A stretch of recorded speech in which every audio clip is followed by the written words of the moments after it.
Silchar news 24 এ আপনাদেরকে স্বাগতম জানাই। আজ হলো 17 জানুয়ারি শনিবার। আজকের কয়েকটি বিশেষ গুরুত্বপূর্ণ খবর নিয়ে আসলাম। আজকের প্রথম খবরটি হলো রাজ্যের চা শ্রমিক সকলদের জন্য এসেছে একটি ভালো খবর। আগামী 25 জানুয়ারি তারিখে আরম্ভ করা হবে এটিকলি দুটি পাত প্রকল্প। এই প্রকল্পের অধীনে চা শ্রমিক সকলদেরকে এককালীন 5,000 করে টাকা দেওয়া হবে বলে গতকাল ঘোষণা রাজ্যের মুখ্যমন্ত্রী ডক্টর হিমন্ত বিশ্ব শর্মার।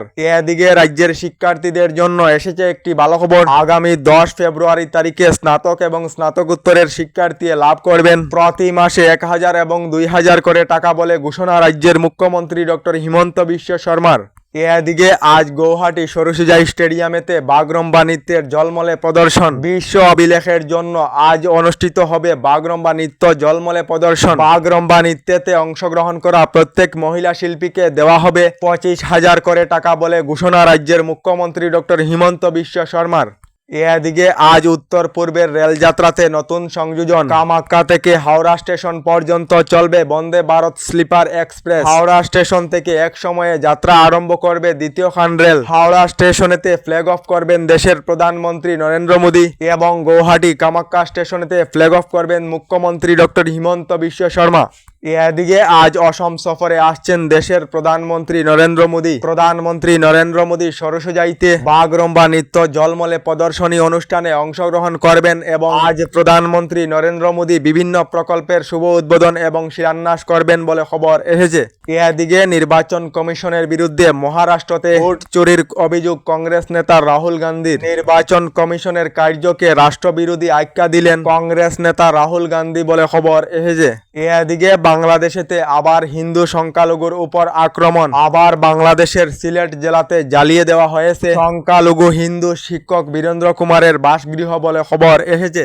এদিকে বিটিসিতে উচ্ছেদের সিদ্ধান্ত রাজ্য সরকারের নয়। বিটিসিতে উচ্ছেদ করা না করা বিটিসি সরকারের সিদ্ধান্ত বলে সংবাদ মাধ্যমে জানালেন মুখ্যমন্ত্রী ডক্টর হিমন্ত বিশ্ব শর্মা।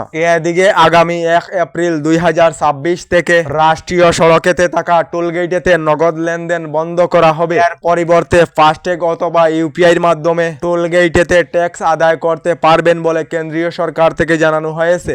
এদিকে রাজ্যের ভোটার সকলদের জন্য এসেছে একটি বিশেষ খবর। এবার বিজেপিকে ভোট দিলে চিনি, ডাল, তেল, লবণ সম্পূর্ণ বিনামূল্যে লাভ করবেন বলে ঘোষণা রাজ্যের মুখ্যমন্ত্রী ডক্টর হিমন্ত বিশ্ব শর্মার। এদিকে অসম সরকারের সকল সরকারি চাকরির নিযুক্তি আগামী 10 ফেব্রুয়ারির ভিতরে সম্পূর্ণ হবে বলে ঘোষণা মুখ্যমন্ত্রী ডক্টর হিমন্ত বিশ্ব শর্মার। এদিকে ব্যাংকের গ্রাহক সকলদের জন্য এসেছে একটি জরুরি খবর। ব্যাংকের গ্রাহক যে সকলের ব্যাংকেতে কাজকর্ম রয়েছে শীঘ্রই কাজকর্ম সেরে নিন। কারণ হলো আগামী 27 জানুয়ারি তারিখে দেশ জুড়ে ব্যাংক ধর্মঘটের ডাক দেওয়া হয়েছে, যার ফলে লাগাতার 4 দিন দেশের ব্যাংক সমূহ বন্ধ থাকবে বলে খবর এসেছে। এদিকে দেশের কৃষক সকলদের জন্য এসেছে একটি ভালো খবর। দেশের যে সকল কৃষকেরা পিএম কিষাণ প্রকল্পের অধীনে রয়েছেন এই সকল কৃষকদেরকে আগামী 1 ফেব্রুয়ারির পূর্বে পিএম কিষাণের 22 নং কিস্তির 2,000 করে টাকা দেওয়া হতে পারে। তবে এখনো কেন্দ্রীয় সরকার থেকে অফিসিয়ালি ঘোষণা করা হয়নি বলে খবর এসেছে। এদিকে রাজ্যের লাখ লাখ মহিলাদের জন্য এসেছে একটি ভালো খবর। মহিলারা আগামী 20 ফেব্রুয়ারি তারিখে হাত পা গা ধুয়ে মোবাইল হাতে নিয়ে বসে থাকার জন্য জানিয়েছেন মুখ্যমন্ত্রী ডক্টর হিমন্ত বিশ্ব শর্মা। কারণ হলো আগামী 20 ফেব্রুয়ারি তারিখে অরুণোদয় প্রকল্পের অধীনে থাকা মহিলাদের ব্যাংক অ্যাকাউন্টেতে টুপুং করে 8,000 করে টাকা ঢুকবে বলে ঘোষণা মুখ্যমন্ত্রী ডক্টর হিমন্ত বিশ্ব শর্মার।